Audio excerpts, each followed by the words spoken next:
Hey up guys, S-Man back at it again with a brand new Horizons review. Now this time we're gonna get Liko's first gym battle, so make sure you guys like, subscribe for more content like this in the future, and let's just get right into this review. As I said before, this is Liko's first gym battle.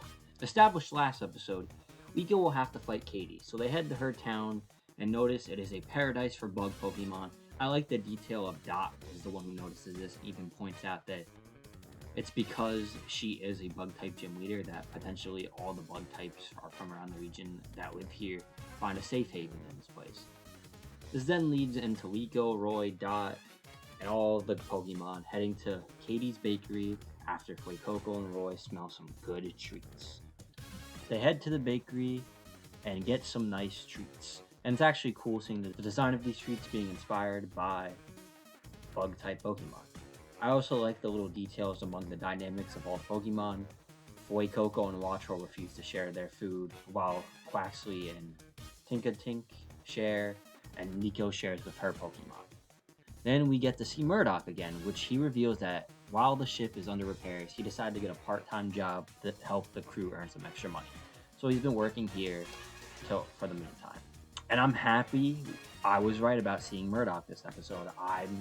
I feel like out of all the Volt Tacklers to have a role within this arc, Murdoch made the most sense due to his connections to the idea of baking and just the fact that one of the gym leaders is a legit baker. It made a lot of sense just to see Murdoch appear. And I like that we see him. I like that how he introduces Katy, and you can obviously tell he has a lot of respect for her as a boss and a gym leader. And we don't know how long Murdoch's been working here, because for all we know, it could have been a couple days to weeks.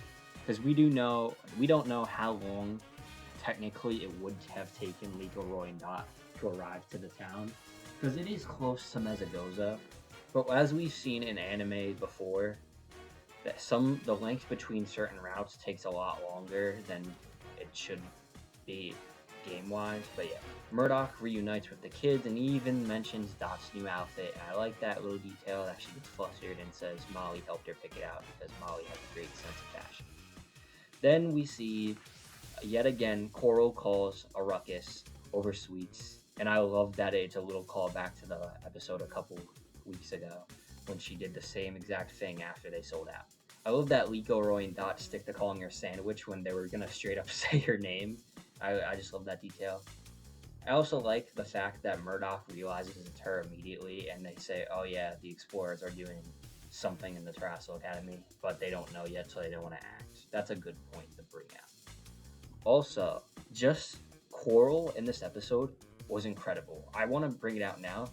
This episode was like Coral's time to shine. Coral and Liko, especially in this episode, along with Katy because it was probably her only episode in the series, they all shine here. This little back and forth between Liko and Coral, where Liko was is trying to help Katy and stand up to Coral, while Coral was just getting angry and angrier. And that's when Katy and Liko meet, and Katy introduces herself and mentions she was ready for Liko's battle. That's when Coral interrupts, screaming she wants to battle. This then leads to her mentioning that she doesn't have enough time to battle both of them. So that's when Coral suggests they battle, and whoever wins gets to battle Katy. Is Coral assigned to Katy or something? Is that why she wants to battle, or does she just want to battle just to make Liko annoyed? But either way, I love the rivalry between Liko and Coral. I always sensed a great rivalry between Amifio and Liko was going to build up, but no, Amifio built that rivalry with Freed, while now it seems Liko and Coral are building this rivalry. I think that's hilarious, because basically they're polar opposites. Liko is a shy, more timid person who's nice to others and knows what's right and even stands on those beliefs, while Coral is this loud, obnoxious, short-tempered individual who will attack others, but once things get challenging for her, she runs, as we see later on in the episode. But yeah, I like how Liko does stand up to Coral, and she isn't afraid of the explorers, and that just shows great development for her. We also actually get a cool scene of her asking Katy if she can use Terastallization in this battle as a practice before their gym battle. And that's when Katy actually has to shoot her down, because as established last episode, it's against the rules of the Terastal course for students to use Terastallization unauthorized in their own personal battles, until completing the course, of course. This leads to Katy instead suggesting they have a baking off, which also leads into an important lesson for Liko later on, but I'll get to that when I get to that. Basically, they just have to have a bake-off. And because Liko actually practices with Murdoch sometimes, which I really like that detail, and that basically helps go off of that one episode where they were baking together, and I like that little detail that they continued to bake at with each other after that episode. But yeah, Liko's cake comes out incredible while Coral's is a mess. So she gets angry and lashes out at everyone, but that's when we see Katy lash out at her with a more sadistic side and chase her off.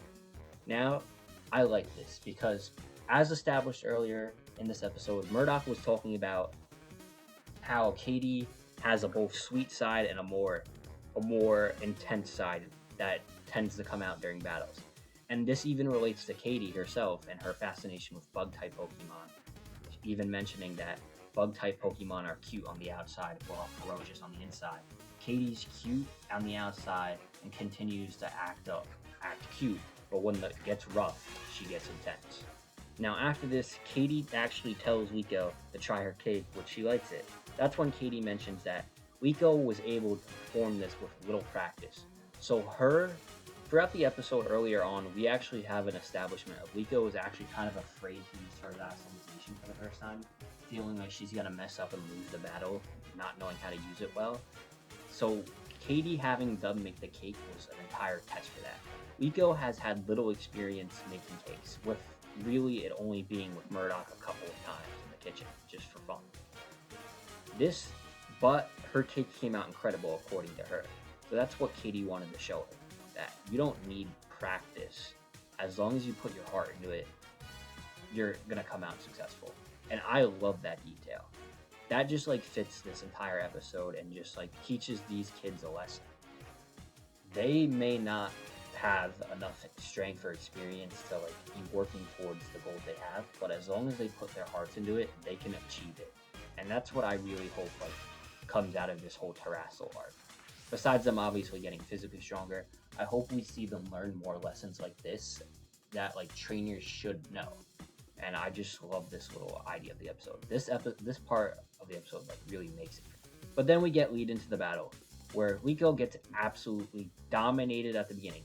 Liko goes in for the first move, but because of Teddiursa's cuteness, Florigato gets put off guard when it starts acting ferocious.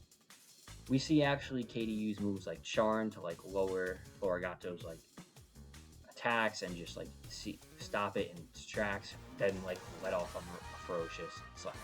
We also see Liko is getting dominated because Liko was okay, I can't go in close or else it's gonna use Charm and then slash. I'm gonna stick from afar and use Magical. But that's when Katy uses Sweet Scent to basically just knock out Florigato and make it distracted for an easy slash. This keeps happening when Liko finally realizes what she has to do, and her heart sinks with Florigato, and they decide to put their all into this battle, no matter the outcome. She uses Magical Leaf on the ground to create a barrier to make sure the Sweet Scent can't come in, which gives her the chance to Terastallize. And after this, one good Magical Leaf knocks down Teddiursa and causes Katy to Terastallize herself, which then she one-shots Florigato. Now, I don't like the idea that Liko lost the battle, especially after all of this, especially to Katy of all people. If it was someone like Iono or even Brassius, that would have made more sense. But yeah, Katy did have the type advantage, but still, I feel this idea of them losing to the gym leaders after all their training is I don't know, especially after fighting Rayquaza, a little off. But this does fit into what Katy was trying to tell Liko. Liko lost, but Liko still gets the little virtual badge for the assignment because her goal wasn't to beat Katy. And apparently, according to Katy, their goals aren't to beat these initial assignments of gym leaders. Their goals are to basically show off they can use Terastallization in a proper way. And to Katy, that was Liko deciding to put her all into it, despite having no experience Terastallization. And even though she lost, she was able to prove herself like that. Yeah, that's a good idea, but the thing is, this whole arc is supposed to make sure the kids get stronger. And if, for all we know, Liko is not getting another battle. So if she doesn't get another battle anytime soon, and she just loses here, while Roy and Dot potentially win their battles, that's just gonna be a little strange. But yeah, I like the lesson Liko learned. I really like the characterization of Katy, and then yeah, that's really it for this episode. Roy gets ready for his own battle next week, and we know Nemona's coming back to train him, and yeah, that's really it for this episode. It wasn't a lot out of it. It was mainly just Liko, Coral, and Katy, and the battle. And I like that. It was a little simple, but for an episode like this, you didn't really need to. It got its point across. It taught Liko the lesson it needed to, and showed off her strength, and even gave her room to grow. I'll give this episode a 7 out of 10. I feel like certain aspects could have been more interesting or better, with more fleshing out of certain concepts, but yeah. If you guys like this video, make sure you subscribe for more content like this in the future. S-Man, signing off.